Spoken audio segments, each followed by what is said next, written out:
আসসালামু আলাইকুম। দাখিল ষষ্ঠ শ্রেণী তোমাদের অর্ধবার্ষিক পরীক্ষা 2026 বাংলা প্রথম পত্র প্রশ্নটা দেখাচ্ছি। শুরুতেই আমরা এমসিকিউগুলো দেখে নিব, তারপর হচ্ছে আমরা সৃজনশীল প্রশ্ন দেখব। তো শুরুতে দেখো এমসিকিউ তোমাদের এখানে 1 নম্বর যে প্রশ্নটা রয়েছে, ফেরেশতা কেন আরব দেশের লোকদের কাছে এসেছিলেন? এটা কি কিসের জন্য? পরীক্ষা নেওয়ার জন্য, তাই না? খ নাম্বারটা হবে আনসার। এবং অন্ধ ব্যক্তি ফেরেশতাকে সব কিছু দিতে রাজি হয়েছিল কেন? এবং আল্লাহর প্রতি কৃতজ্ঞতাকে, যে ক নাম্বারটা হবে। সততা পুরস্কার গল্পের কাহিনীর উৎস কোনটি? হাদিস, যে খ নাম্বারটা। আর ইহুদি 3 জন শারিক, এখানে হচ্ছে তোমার ফেরেশতাদের অনুগ্রহে, ক নাম্বারটা আনসার হবে। এরপর দেখো 5 নাম্বার আনসারটা হবে তোমাদের গ নাম্বার, 3টাই হবে। এরপর একটা উদ্দীপক আছে, উদ্দীপকের আলোকে 6 নাম্বার প্রশ্ন উত্তরটা কী হবে? 6 নাম্বার দেখো, 6 নাম্বার প্রশ্নটা বলে দিতেছি, সেটা হচ্ছে তোমাদের খ নাম্বার হবে। কী দেওয়া আছে? প্রিয়জনের প্রতি মমতাবোধ। আচ্ছা, এরপরে তুমি দেখো হচ্ছে 7 নাম্বারটা, 7 নাম্বার প্রশ্ন এখানে যেটি দেওয়া আছে। তো 7 নাম্বার উত্তরটা হচ্ছে তোমাদের এখানে খ নাম্বার হবে, ঠিক আছে, 1 এবং 3। আচ্ছা, মিনু গল্পের মিনু কে ছিল? খোরা। মিনুর কী ছিল? খোরা ছিল, তাই না, যে গ নাম্বারটা। আচ্ছা, মিনুর বয়স ছিল 10 বছর। এরপর দেখো জ্বর হলেও মিনু কাউকে বলেনি কেন? এই যে পিসির বয়ে। আর 11 নম্বর প্রশ্নটা দেখো, 11 নম্বর হচ্ছে তোমাদের এখানে ক নাম্বারটা হবে, প্রাকৃতিক সৌন্দর্য। আর 12 প্রশ্ন উত্তরটা হচ্ছে খ নাম্বার হবে, 1 এবং 3। আচ্ছা, 13 নম্বরটা দেখো, 13 নম্বর প্রশ্ন এখানে আমাদের উত্তরটা কী হবে? 13 হচ্ছে হচ্ছে আমাদের এখানে কী হবে? ক নাম্বারটা হবে। ক নাম্বার কী দেওয়া আছে আমাদের? 3টি। আচ্ছা, তোলপাড় গল্পের প্রেক্ষাপট কী? 14 উত্তরটা হচ্ছে তোমাদের গ নাম্বারটা হবে, শেষেরটা, ঠিক আছে। 71 মুক্তিযুদ্ধ। এবং 15 উত্তর হচ্ছে তোমাদের এখানে 15 নাম্বার, ক নাম্বারটা হবে মাকে। জন্মভূমি কবিতা গুরুত্বপূর্ণ দিক পেয়েছে, 3টাই হবে আনসার। এবং 17 নম্বর আনসারটা দেখো, 17 হচ্ছে ক নাম্বারটা হবে, সুখ ও শান্তি। আর 18 নম্বর হচ্ছে তোমার গ নাম্বার, জন্মভূমিকে। এবং 19 নাম্বার কী হবে? সূর্যের আলো, তাই না? আর 20-এর উত্তরটা দেখো, 20 নাম্বার, 20 নাম্বার হচ্ছে খ নাম্বার হবে, ফুলের। এবং 21 নাম্বারটা দেখো, 21 নাম্বার হচ্ছে তোমাদের এখানে খ নাম্বার, 22-এর গ নাম্বারটা হচ্ছে, তাই না, যে এগিয়ে যাওয়া। এরপর দেখো 23 নাম্বারটা, 23 নাম্বার কী আনসার হবে দেখো, 23 নাম্বার সুখ কবিতার কবি কী ত্যাগ করতে চেয়েছেন? এখানে তোমাদের যে বিষয়টা, সেটা হচ্ছে 23 নাম্বার হচ্ছে গ নাম্বারটা হবে, স্বার্থপরতা। উদ্দীপক আছে এখানে, 24 নাম্বার উত্তরটা কী হবে দেখো, উদ্দীপকের আলোকে, এখানে হচ্ছে গ নাম্বারটা হবে শেষেরটা। এরপরে 25 নাম্বার যেটা আছে, সেটা হচ্ছে গ নাম্বারটা, 3টাই হবে। আর 26 নাম্বার উত্তরটা দেখো, ক নাম্বারটা হবে, একই পৃথিবীর স্নেহ ছায়া বেড়ে ওঠা। এবং 27 নাম্বারটা দেখো, 27 হচ্ছে তোমাদের ক নাম্বারটা হবে, ঠিক আছে, স্বতন্ত্রনাথ দত্ত। 27 নাম্বার গ নাম্বারটা, স্বতন্ত্রনাথ দত্ত। আচ্ছা, 28 নাম্বারটা দেখো, এটা হচ্ছে তোমাদের ক নাম্বারটা হবে, ঠিক আছে। এবং তোমাদের 29, এটা ক নাম্বার, বাইরের রং। আর 30 নাম্বার খ নাম্বারটা হবে, কী দেওয়া আছে? মধ্যবিত্ত। আচ্ছা, এরপর দেখো তোমাদের বাংলা প্রথম পত্রের সৃজনশীল প্রশ্ন। তো তোমাদের সৃজনশীল প্রশ্নে এখানে তোমাদের গদ্যাংশ থেকে কমসে কম 2টা, বা পদ্যাংশ থেকে কমসে কম 2টা, আর 4টা হলো না। এখন গদ্য পদ্য মিলিয়ে দেন হচ্ছে 5টা প্রশ্ন উত্তর দিতে হবে, ঠিক আছে। গদ্যাংশ যদি 3টা দাও, তাহলে পদ্যাংশ থেকে 2টা দিতে হবে। অথবা পদ্যাংশ থেকে 3টি দিলে গদ্যাংশ থেকে 2টা দিতে হবে। মোট কথা হচ্ছে 5টি দিতে হবে। আর এরপরে তোমাদের 10টি হচ্ছে সংক্ষিপ্ত প্রশ্ন উত্তর দিতে হবে, 20 নাম্বার। এই হচ্ছে মোট তোমাদের হচ্ছে নাম্বার। তো এখানে প্রথমে হচ্ছে আমরা যে গদ্যাংশ রয়েছে সৃজনশীল, সেগুলো দেখব। তো এখানে একটা সৃজনশীল দেওয়া আছে, দেখতে পাচ্ছ, ঠিক আছে। কালাম আবুল হাফিজ একই গ্রামে বাস করে, তাদের অবস্থা তেমন ভালো নয়। তো কোনো মতো হচ্ছে দিন অতিবাহিত করে। এ কারণে হাজী সাহেব তার জাকাতের টাকা দিয়ে আবুলকে একটি রিক্সা, আচ্ছা, কালামকে একটি ভ্যানগাড়ি, আর হাফিজকে একটি সেলাই মেশিন কিনে দিলেন। তো তিনি বললেন, তোমরা পরিশ্রম করে খাও আর তোমাদের সাধ্যমতো গরিব মানুষদের উপকার করো। কিছুদিন পর তো হাজির সাহেব তাদের পরীক্ষা করার জন্য এক ভিক্ষুককে পাঠালেন, তো তাদের কাছে সাহায্য চাইতে। তো আবুল কালাম কোনো সাহায্যই করলো না, কিন্তু হাফিজ বিনা পয়সায় ভিক্ষুকদের অর্থাৎ ছেঁড়া জামাটা সেলাই করে দিল।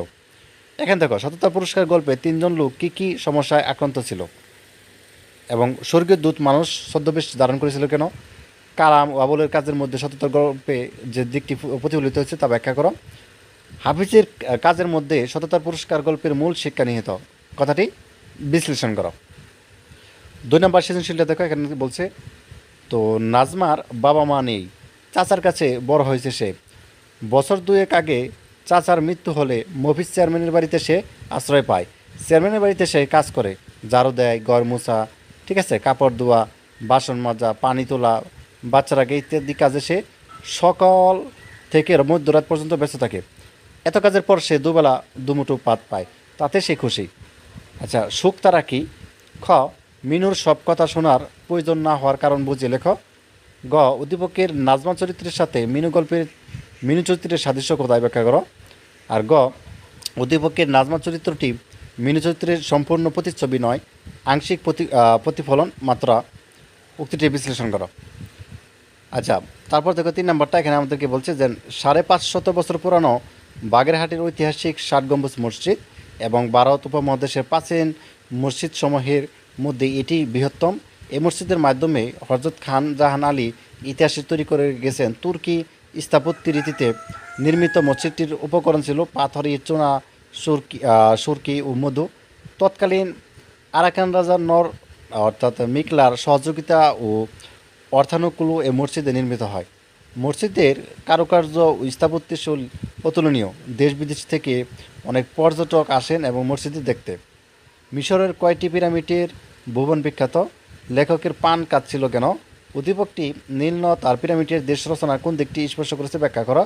ঐতিহাসিক 60 গম্বুজ মসজিদের তোমার পঠিত ভ্রমণ কাহিনীতে উল্লিখিত মসজিদ অর্থাৎ ভ্রমণ পিপাসু মানুষকে আকৃষ্ট করে। উক্তিটি বিশ্লেষণ করো। এরপরে 4 নম্বর সৃজনশীলে দেখতে পাচ্ছ, এখানে বলছে সাবুর চিকিৎসা চিৎকার করে ডাকছিল কেন? আমার মাকে আপনি চেনেন না কথাটি সাবু কেন বলেছিল? এবং করিমুন নেসার চরিত্র জৈতুন বিবির যে বৈশিষ্ট্য পরিলক্ষিত হয় তা ব্যাখ্যা করো। আর করিমুন নেসার বাড়ির ছেলেদের কর্মকাণ্ড তোলপার গল্পের প্রতিচ্ছবি, গল্পের আলোকে মন্তব্যটি বিশ্লেষণ করো। এরপর কবিতাংশ, যেমন একটা কবিতা দেওয়া আছে 5 সঙ্গে দেখো, ধন্য ধান্য পুষ্প দ্বারা আমাদের এই বসুন্ধরা, তাই না? তো তারপর হচ্ছে আমাদের বাকি অংশ দেখো, এখানে আমাদেরকে বলছে যে এমন দেশটি কোথাও খুঁজে পাবো না গো তুমি, সকলের দেশের রানী সে আমার জন্মভূমি।